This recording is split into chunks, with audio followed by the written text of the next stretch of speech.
Right, hello everybody and welcome to a very hot and humid lab here on a rare summer's day in England. Now if you listen very carefully,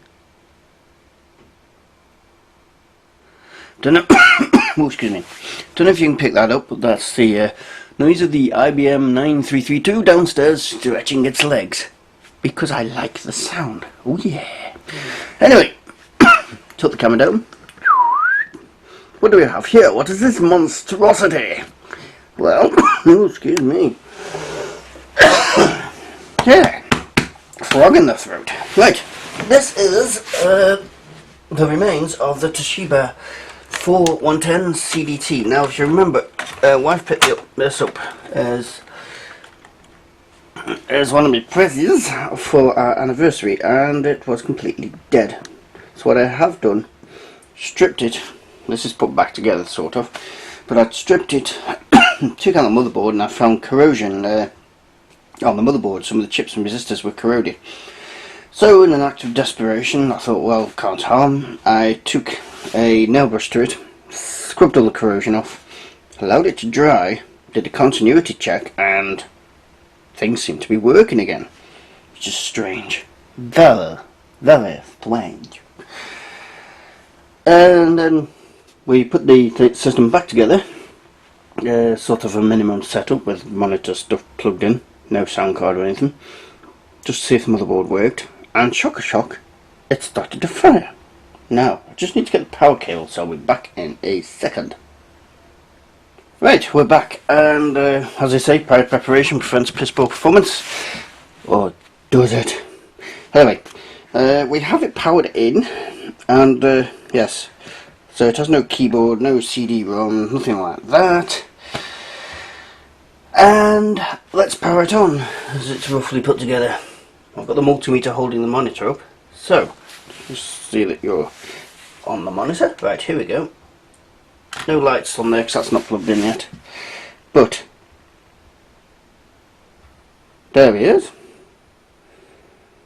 And that's all that happens. The BIOS, well, the initial screen comes on, then this flashes away. Now, what we're wondering is, why is it hanging up here? Could it be because the BIOS batteries are gone, or because there's no floppy? There's no hard drive in this.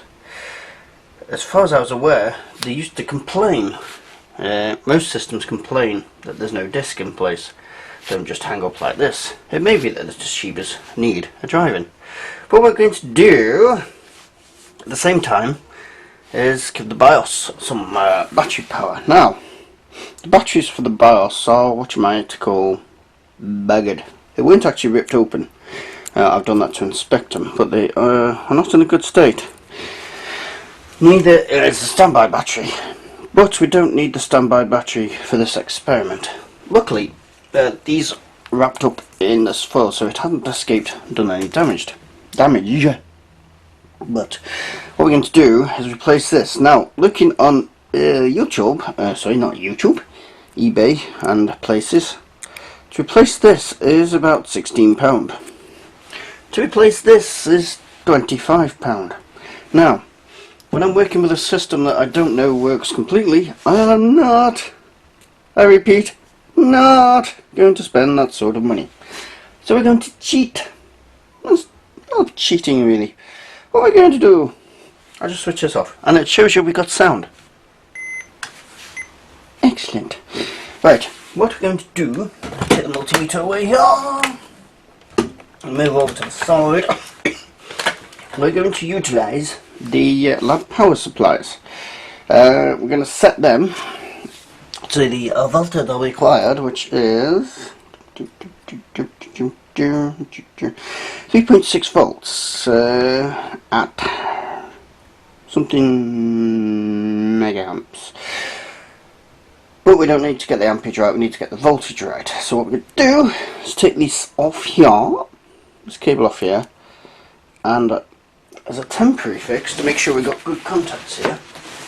It's got the appropriate cables. My bodged homemade cables for the power supplies. I'm going to solder these on to the ends of these temporarily so that we can get this into the port, because there's no way we're going to get them into those ports.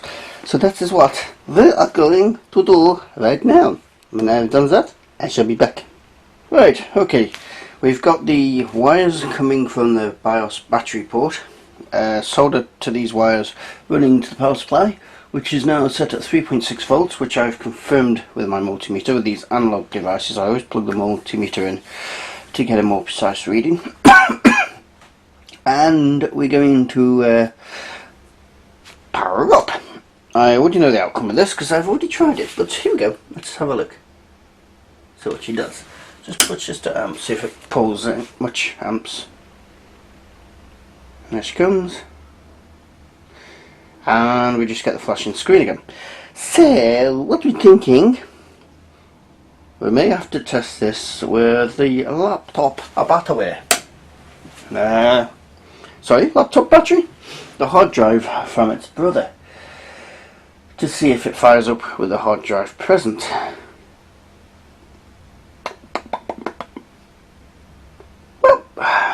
The only real thing we can do is plug it in and find out. I'll be right back. And before anybody asks, I'm just trying it now. Here it is with its keyboard sort of plugged into it. It is plugged in, believe it or not. But yes, we get the same effect. So, time to get the hard drive out the other one and see if anything happens. I'll be back. Right, some progress report. We've taken the drive out of the older system, which is from just a few years before this one. Put it in this one, and this is what we get. You can hear the drive powering up. Screen comes on. Starts reading the drive, and there we go. Bad CMOS, bad check, some check system press F1 key. So what I'm now going to have to do, which is a pain, it's really fiddly, is plug that keyboard back in again and see if we can hit the F1 key, and I'll be back to show you what has happened after that. Okay, it is extremely slow progress, but it's progress. We've got into the system setup. Now, the problem we've had is this bloody thing. The keyboard, which has one of these impossible, irritating as hell ribbon cables at the back, which I cannot get to go in. And in the process of trying to get it in, the bloody holder has fallen to bits. So, the only way I've been able to press F1 is to use an external keyboard, which, if this gets working, maybe the only way I can work it, unless I can miracles get that bloody thing in. I have to budget. Okay, we are past that bit. So, what does it want me to do? I do not know. Proprietary pointing devices, keyboard, function layouts. No keyboard because it's terribly designed. System port. It's not asking me about the memory. So, sorry.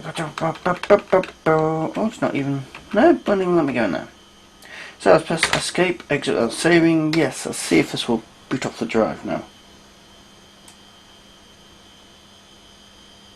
Okay, it's restarting. Memory test this time. We are honoured.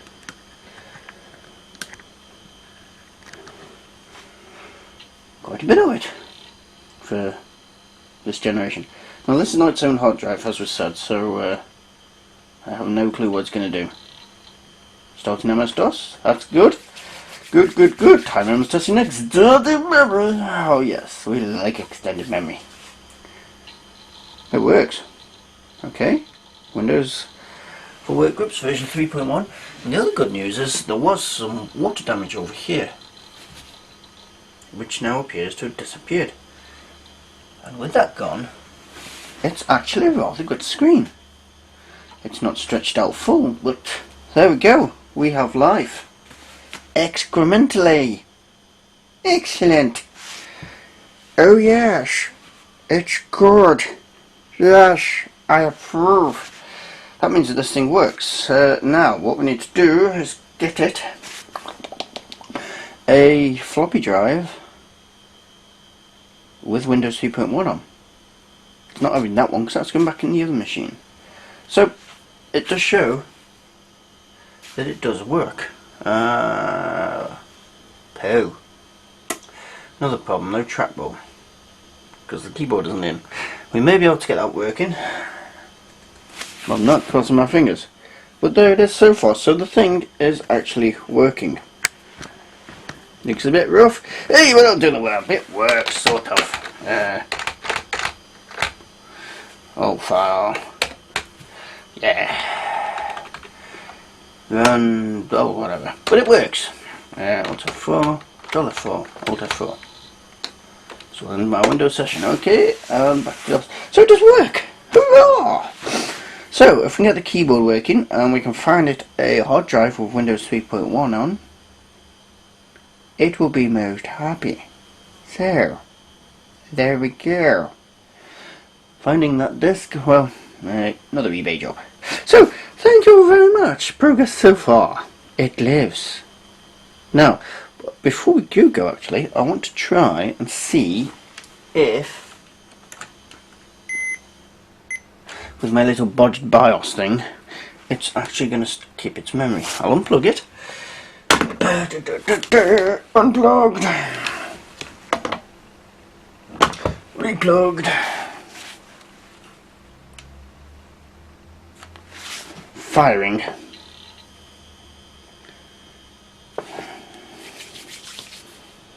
There we go. Let's see. Well, it seems to have kept its memory because it's not complaining.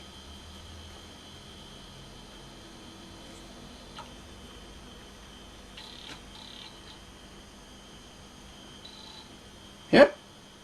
All seems happy. Cup of tea time. So, using the external power supplies as BIOS batteries, it seems to work fine.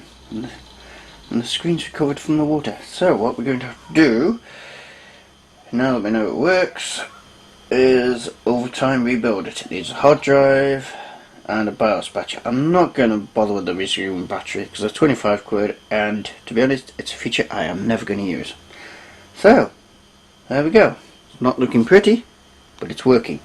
We're going to put it back together. In fact, before we go, I think I might try this drive. Let's stick it in and see, shall we? Okay, we're back and we've got the CD player installed. Now, it did make some noises, but I can't think of any way. Well, I don't know how to navigate this bloody thing. No, I don't want to end it. I don't know how to move to get Control S. Nope, nope, nope. Don't know how to navigate to the next box. Page up, page down. Nope. Ooh, ooh, that's all the way. Didn't like that. Control F4. Right. Microsoft Office. Applications. Now, how do I bulk file?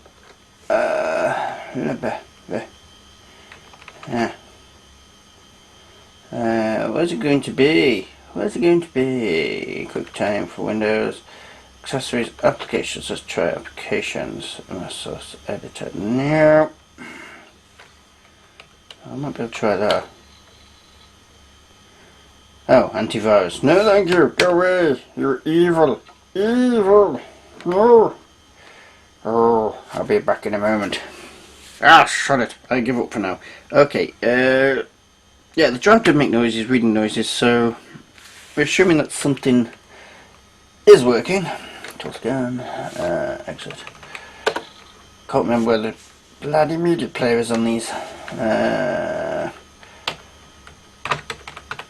How come you can use the arrow keys in the windows but not on the window? Which, but bloody.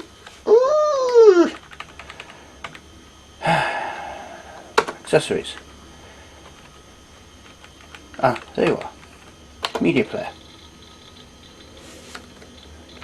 Device, file, oh, file. Open. Can we navigate? Oh yes, we can. Good. C is going to give us the option for D. C. Oh, there's an option for D.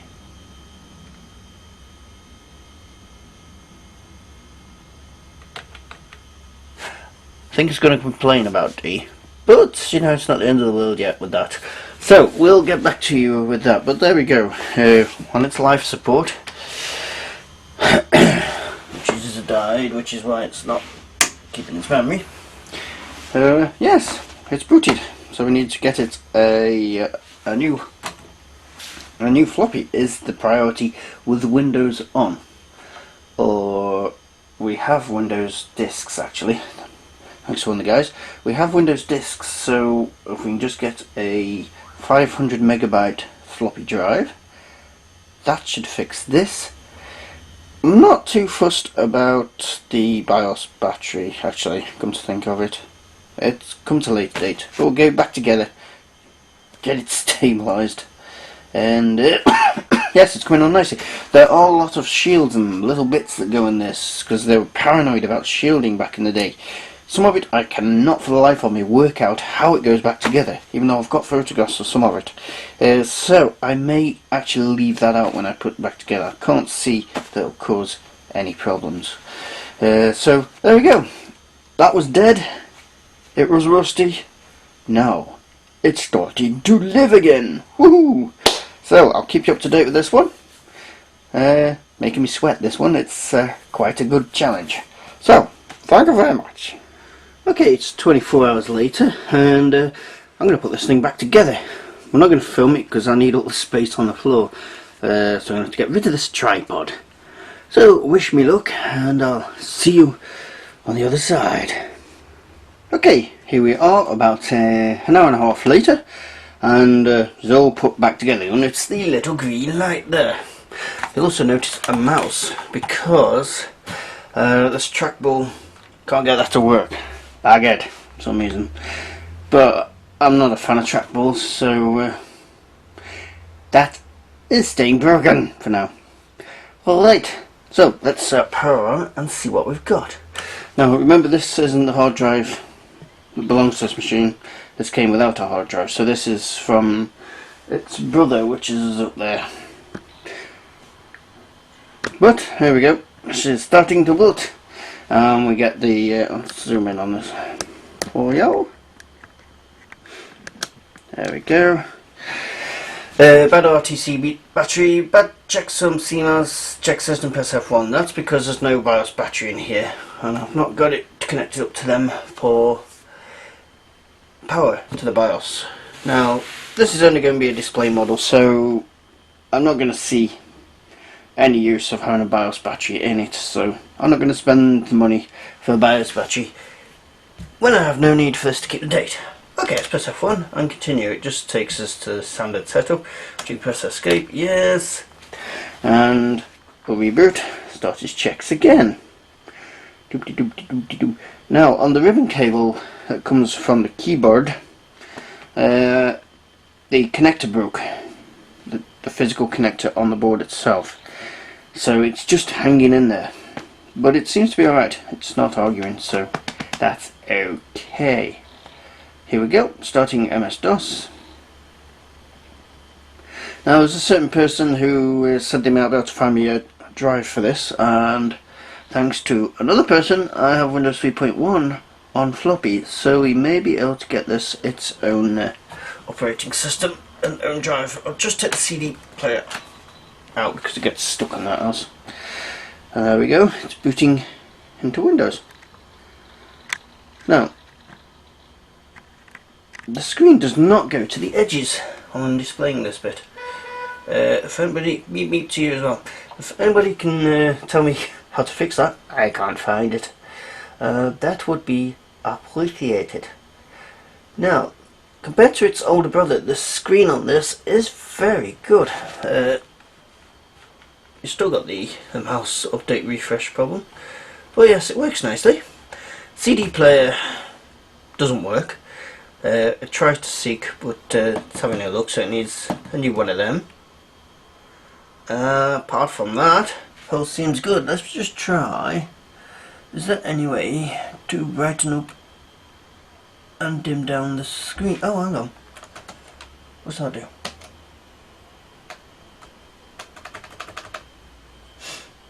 Function F10. No. Don't want to play. No. What's that? No. Oh, okay. That's a keyboard. Must be volume. Now the hard drive I've put in here doesn't have... What does that do?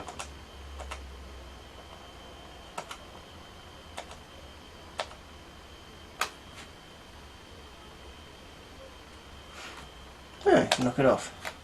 Okay, the hard drive I've put in here does not have any sound drivers, so we can't test the sound. What it does, the beeps when you're shutting down, so that should be okay. So what we'll do, we'll switch this off, and then I will make my slight admission. So, Control F4, because with this system, let's check how it's doing around here. Been a bit of a naughty boy. There she goes. Right.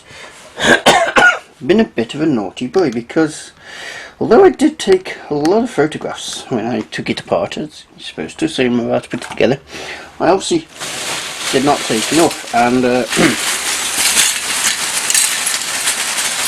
well, those are the bits that didn't go back in. Now, computers from this era used a lot of RF shielding because they were paranoid about it at the time. So most of this is that.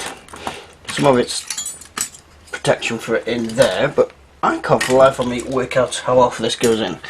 But it works. It's happy without this. It doesn't really need it. It was just to get it through all the checks, I believe. So yes, and the obligatory loads of screws left. So I know that's the door for the PCM CIA slot, but for the life of me I couldn't get it go back in, so that stays out too. And I didn't take photographs where I took these out. Lesson learned. So not complete, but it works.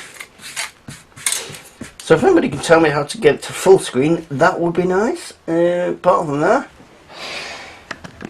I'm just waiting on its own hard drive to arrive, and then it's done. So what was thrown out as a completely dead system and arrived to me as a completely dead system turned out to be just corrosion on the motherboard, which miraculously I got off, and the chips or components hadn't been damaged by it permanently, so we were able to fix it. There we go, another one done. Thank you very much.